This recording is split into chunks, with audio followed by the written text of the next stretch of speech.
I'm my grandma's favorite granddaughter. I know it's true. That's good. But, I was trying to think of a story, and I guess I remember one time we were in Mexico, and every time she wanted to go fishing, that was early. I'm not really a person. That was terrible. And one day I decided, you know what? I'm going to do it. I'm going to go. Samantha says it's great, so let's try this. And so I went and finally caught a fish pretty quickly. And then Grandma, she looked at it and she said that it was too small and we had to throw it back. And I made this big temper tantrum about it, and I was like, you cannot throw away this fish because I'm not doing this ever again. And you have to let me keep this fish. And so she did, and she let me keep it, and we brought it back, and she took care of it, made sure that it was ready to be eaten, and then she set it aside for me and everything. And she pulled me over, and she's like, are you ready? We're going to eat the fish now. You get to have your fish. And I'm like, I'm not eating that. I don't like fish, and I really didn't. I don't like fish.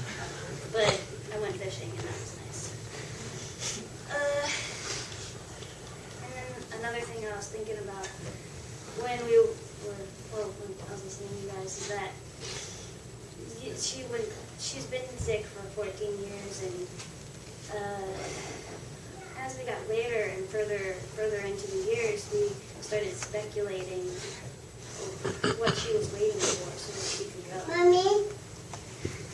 And last year we thought maybe she was waiting for Stephen to go on a mission, and so he went on a mission, and she was still here, so that wasn't it. And then we thought maybe she was hoping, well, she said this, she was hoping that maybe she could go on her birthday, so that it could be exactly 70 years. That didn't happen. And then maybe we thought maybe it was for Sophia, so she could see Sophia. And that might have been it. But then 8 weeks later, we got to hear. And I gotta say, I'm grateful that I knew, because on Tuesday I knew that it was going to be her last day. And I could never believe her. I'm glad I didn't. And for the last hour, she wasn't necessarily in pain, but you could tell she was uncomfortable. And she kept taking these deep breaths, and then she would pause and then a deep breath.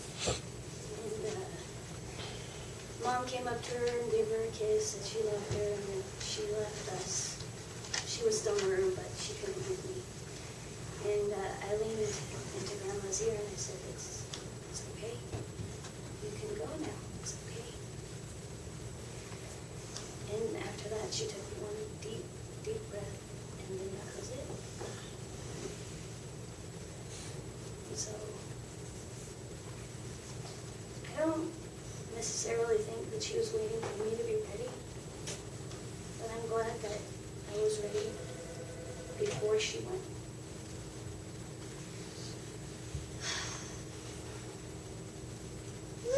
I love her. She was good to me, and I'm glad that I was able to give a year of my life to her. And, just love her very much, and say something just grateful.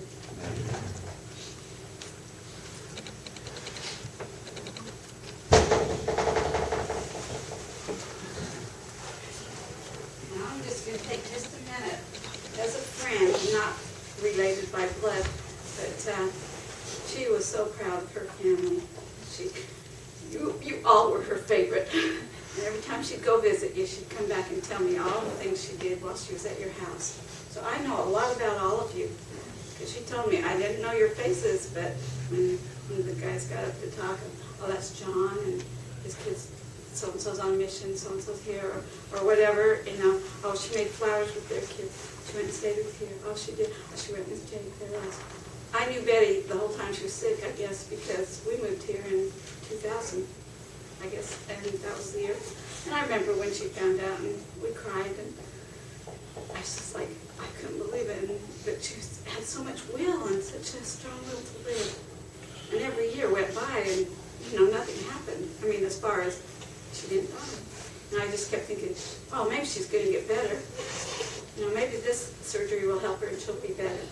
And she'll be able to live a better life. And, you know, it didn't really happen like that, but, you know, we all know that story.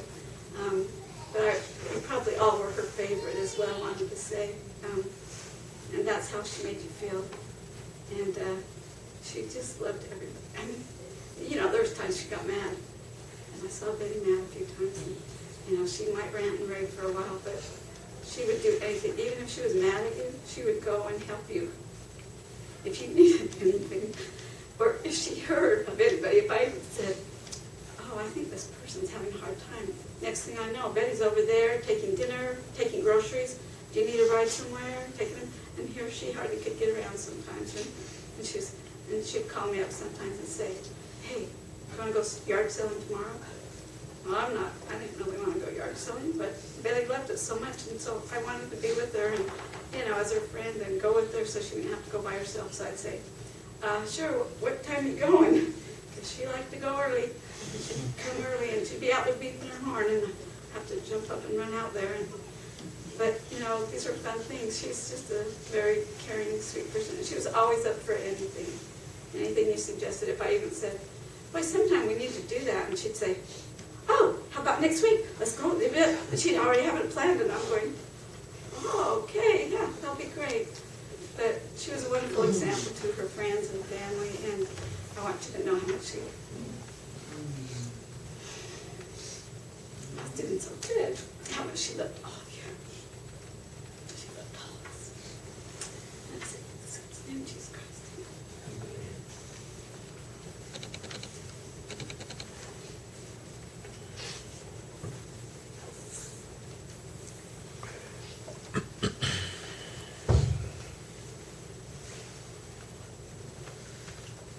I just wanted to tell a story about, it was my 3rd birthday, and I don't think really anybody remembered it but my grandma. And she got me the 2 things that I wanted most. She got me a big stuffed bear and a flashlight. And I still have the bear, but I don't know what happened to the flashlight.